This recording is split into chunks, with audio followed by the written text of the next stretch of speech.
Disclaimer: I do not claim any of the text read to be written by me. This is Prom and Prejudice by Elizabeth Olberg. Chapter 3. We entered Founders Hall on campus, decorated with tiny white lights that glistened off the floor-length windows and crystal chandeliers. Even after 4 months, I still wasn't used to the grandeur of the buildings here. My old high school consisted of cement blocks and fluorescent lighting, not rich mahogany and stained glass. So beautiful, and this is just for a reception, Jane reminded me as we took in the view, or at least I took in the view. Jane was scanning the crowd for Charles. Can you imagine what they'll do for prom, she asked. I had heard so much about prom at Longbourn, but I tried to not think about it. I knew there would be no way that I would be able to go. Most of the Pemberley students couldn't bear to look at me, let alone want to ask me to anything. And the standards were so ridiculously high, the students in the room for the reception were more dressed up than the hope-boat and high prom goers. If this is casual, I couldn't imagine what a formal would be. Jane was approached by a girl with dirty blonde hair done up in elaborate twists and diamonds, actual diamonds dripping from her ears and wrist. "Jane, dear," the girl purred, making it sound half like a greeting and half like a formality. "Hi, Caroline. Welcome back. How are you settling in?" "Fabulous. I'm so sorry I haven't been able to catch up with you since I returned from London. Things have just been so hectic." Caroline began to look me up and down. "And who is this?" Jane put her arm around my shoulder. "This is Lizzie Bennett. She started last semester." "Bennett, I'm afraid I don't know your family. Where do you vacation?" These questions were always the start. It didn't take too long after asking questions about my family, what they did for a living, where our second house was, status of my father's $400,000, that my true identity would be revealed. "LBI, I deadpanned." Caroline's eyes widened. "Sorry?" I wasn't sure if I was imagining it, but I believe I detected a slight British accent. I wasn't aware that you could pick up on one of those in a few months. I'd been at Longbourn the same amount of time as Caroline had been in London, and I knew I wasn't speaking with an entitled accent. "LBI, Long Beach Island, you know, on the Jersey Shore.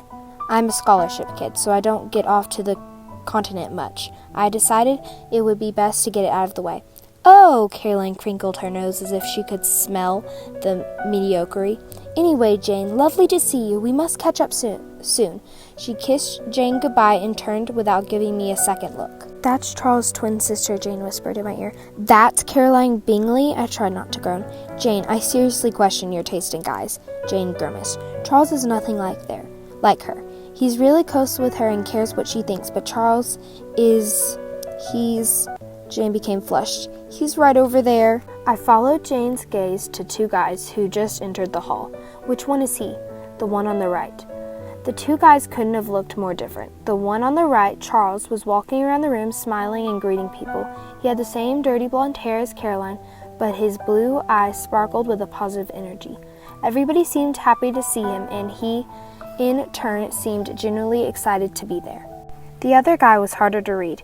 He was tall with dark hair and a look of eternal disdain etched upon his face.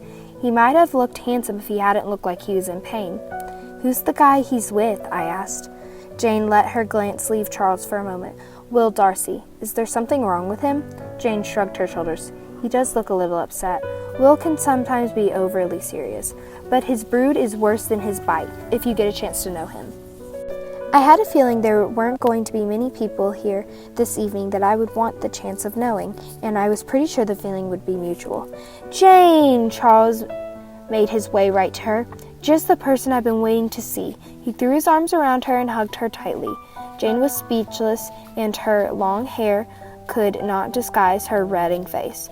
Charles, beaming from ear to ear, turned. "Hi, I don't think we've met. I'm Charles Bingley. Lizzie Bennett." He shook my hand and gave me a warm smile. "Lizzie, so nice to meet you. I've heard all about you from Jane. She says nothing but the nicest things." Because Jane was a saint, she couldn't say anything bad about anybody, and believe me, I've tried to get her to. Charles turned to his quiet friend who had been peering around. "Darcy, come say hi to Jane and her friend Lizzie." Darcy approached and gave Jane a quick kiss on the cheek and then turned toward me, and his hazel eyes locked with mine. "Hello," he said, shaking my hand and giving me a small, curious smile. "Hello," I replied. I was slightly unnerved by his expression. He could have been judging me, or he could have been plotting to throw me into a fountain outside. He opened his mouth to say something and then thought better of it and decided to walk briskly away. Charles laughed this off. "I don't think Darcy has recovered from the jet lag. Lizzie, it's great to meet you, but would you mind if I take Jane away for a dance?" Jet lag seemed to be the least likely reason for Darcy's rudeness, but Charles and Jane were so desperate to be in each other's arms on the dance floor that I could hardly prolong the conversation. As the two of them began to dance, I walked aimlessly around the cavernous hall trying to find Charlotte, my only other friend on campus. I weaved through conversations between my fellow classmates, bragging about holiday gifts, swapping tales of exotic destinations, conversations I couldn't be a part of. After a few minutes, I gave up and went over to the refreshments table and began to fix myself a cup of tea. "Looks like you just can't stay away from work, huh?" Kat DeBoer, daughter of an old Texas oil typhoon, said as she came up behind me. "My dad is just like that, except he runs a multi-billion-dollar corporation. He doesn't consider brewing coffee a career." Comments like this would just bounce off my shield. No, I shouldn't have a trust fund. In truth, I didn't really understand what a trust fund was, except that it made people act like jerks. I always found solace in the fact that I was more intelligent than the majority of my class, and that while they'd gotten in because of birthrights, I'd made my way by talent alone. After all, money can only buy you so much. I turned around and smiled sweetly at her. "I'm guessing your daddy doesn't think saying things like venti, half-calf, skinny latte is too impressive either. But if it makes you feel smart, when you're really just asking for a decaf coffee with skim milk, who am I to judge?" Kat picked up a discarded cup of coffee and smirked as she poured it onto my dress. "Oops," she said with a smile and then walked away. My upper thighs began to burn from the still hot liquid. I tried not to make any noise as I quickly grabbed napkins. "Are you okay?" A hand was on my arm and I instinctively pulled away. It was Will Darcy. "Oh, sorry," I said. "I'm wonderful. Great party." I went to the corner to try and save Jane's dress. The last thing I needed was to go to the ladies' room. The bathroom was one of the most vulnerable places on campus. An easy trap. Just another lesson from my fine education last semester. "Here," Darcy came over and handed me a napkin soaked in seltzer water. "Thanks." I had to nonchalantly put my arm up my dress to wipe off my legs. "I agree with you on this being a wonderful party." He leaned in. "I hate these things." Charles had to drag me. "I guess there's something he and Jane have in common there, the power of persuasion. And we, despite our better judgment, allow ourselves to be persuaded." "Yeah, well, I guess the two of us have one thing in common." Darcy looked perplexed. "What makes you think we wouldn't have anything more in common?" I let out a little laugh. I had forgotten he didn't know about me and my situation. Darcy turned his attention back to the matter of the ruined dress. "Is it coming out?" I shook my head. While the dress was black, it had a delicate chiffon layer that was becoming crusty with the coffee. From the coffee. "Jane is going to hate me," I said with a sigh. Darcy was confused. "Why would Jane hate you?" "This is her dress. I could never own a dress as nice as this. But maybe now she'll let me stay in my room for once, and for all, instead of trying to turn the duckling into a swan with some borrowed feathers." Oh, something had begun to register on Darcy's face. The amused look had been replaced with a slow understanding of what was going on. It irritated me that he seemed to be helpful and genuinely concerned for me until he found out about my deep, dark secret. "Yeah, I'm a scholarship student." Darcy's grimace at the word scholarship, it looked like a mere mention of us charity cases, caused a migraine. "I see," he replied. He gestured again to the coffee stain. "Well, good luck with that." Then he left as abruptly as he'd come. I stood there with my hands full of dirty, coffee-soaked napkins. I shouldn't have been surprised that once he found out the truth about me, he wouldn't want to be seen in my presence. I guess this was a reminder from the universe that nothing was going to be different this semester. I was who I was. I should have considered myself lucky that there were at least a couple of people who accepted me. I headed toward the exit. I had tried to make an effort, and now my effort was done. It was best not to tempt fate any further. "Well, hello, Elizabeth," a voice interrupted. I stopped dead in my tracks. My evening certainly wasn't going to get any better. "Hi, Colin," I replied. Colin Williams was one of the few Pemberley students who would talk to me. At first I thought it was because he was a bigger person than his breeding dictated. At least one member of his infamous family has had a seat in Congress for decades. But soon I realized that Colin's friendliness towards me was because he was quite possibly the most boring person in the world, and few other people would tolerate being in a conversation with him. Not surprisingly, nobody thought of giving me a heads up before I got stuck in an hour-long discussion, although can it be a discussion if only one person was doing the talking, with him at the beginning of the year about the benefits of a private education. There were many, and he listed them all. By the time he was through, he was surprised as I was that I was still standing there. Ever since he sought me out at any social event our two schools have had. "How were your holidays?" he asked me now. "Fine, and yours?" "Fabulous. We went to our house in St. Bart's for Christmas. The weather there this time of year is the most agreeable. The record low temperature is 65.3 degrees Fahrenheit, and we didn't come close to that. In fact, we were well above the average of 69.8 degrees Fahrenheit, which was a blessing, I tell you, a blessing." He brushed off a piece of lint from his tweed jacket. Colin not only dressed like he was 30 years older than his actual age, but he spoke like an elderly professor, both in his choice of words and the amount of time it took him to get out a sentence. I do enjoy getting out of the cold of Connecticut, where the average temperature for December hovers around 40 degrees Fahrenheit, which is better than the January average. But still, where did you spend your Christmas? "Cranford." He looked at me blankly. "My grandmother lives in Cranford, New Jersey." "How quaint." "Yes, quaint." I looked around hoping to spot Jane so she could save me, but she and Charles were still looking very cozy in the corner. "How are you enjoying this reception?" Colin asked. "To be honest, I think the staff did a fantastic job decorating the hall. The lights are reminiscent of the ones we had inside our main foyer at the house in Boston.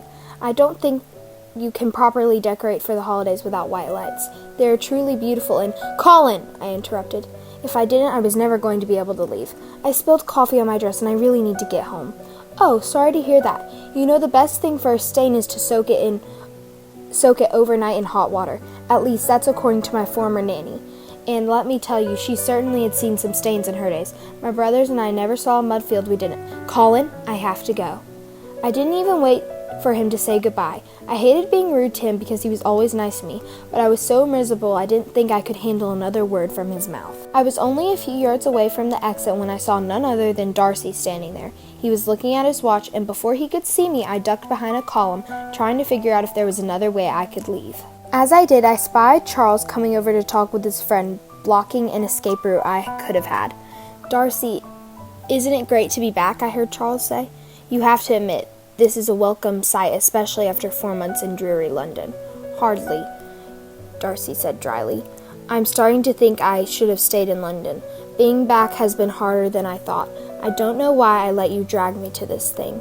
The girls here are practically foaming at the mouth over prom, and here I was under the impression that Longbourn girls had class. Silly me." Charles laughed.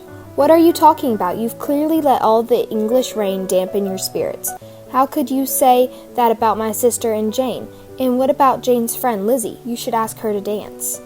Darcy groaned. "I don't think so. Do you know she's a scholarship student?" So there was a silent pause. "Darcy, not every person— Are you so naive that you would think that the first person I would want to greet with open arms on campus is a scholarship student? Really, Charles, I went to London to get away from—" A flurry of girls headed to the ladies' room blocked the view of my hiding place for a second, so I took the opportunity to walk away. I didn't hear another word. I stayed along the border of the hall until Will Darcy had left and the exit was clear. I couldn't believe that he had so much open hatred for the unrich. Silly me for thinking, even for a short moment while he was helping me, that he was different from anyone else around here. He was the same. They were all the same. I was the only one who was different. Chapter 4. Jane slowly opened the door and found me finishing up my unpacking. "Lizzie, where'd you run off to?" she asked. "Are you all right? I was worried about you." "I'm sorry, Jane. I got coffee on your dress. Actually, Kat DeBoer got coffee on your dress. Or even more accurately, Kat wanted to get coffee on me and your dress got in the way. However you look at it, I had a really bad night. Don't even worry about the dress. If dry cleaning doesn't fix it, I'm going to pay you back for it. Jane sat on my bed. Truly, I don't care about the dress. I do care about you. Are you okay? I nodded. I didn't have the energy to tell her about Darcy. Plus, I was positive Jane's evening had been the opposite of mine. Her face was glowing. I'll be much better once you tell me what happened between you and Charles, I said. The glow turned into a blaze. It was amazing. We spent the entire evening together. He wanted to hear every detail about my holidays. He didn't even shy away about what happened with my dad. And he really wants us all to meet up soon. Us all? Lizzie, I really want you to get to know Charles. I will admit he seems like a good guy. He really is. Plus, Darcy is considered to be quite the catch. A laugh escaped my throat. Darcy, I know you only see the good in people, but seriously, Jane, the guy is so full of himself. Plus, I overheard him telling Charles that he basically went away to London to get away from scholarship kids. Oh, Lizzie, stop it. I'm telling the truth. Jane patted my knee. I'm sure you misunderstood whatever you heard. How can I misunderstand? I went away because I'm a pompous jerk who can't be in the presence of anybody who doesn't have a trust fund. Jane laughed. Well, if he said that... Okay, I might have been paraphrasing a little, but I promise you this. I am more willing to go out and get to know Charles. In fact, I'm looking forward to it, but I make no promises when it comes to Will Darcy unless someone can promise me that I never have to see him again. Thank you for listening to Chapter 3 and 4 of Prom and Prejudice. Have a nice day.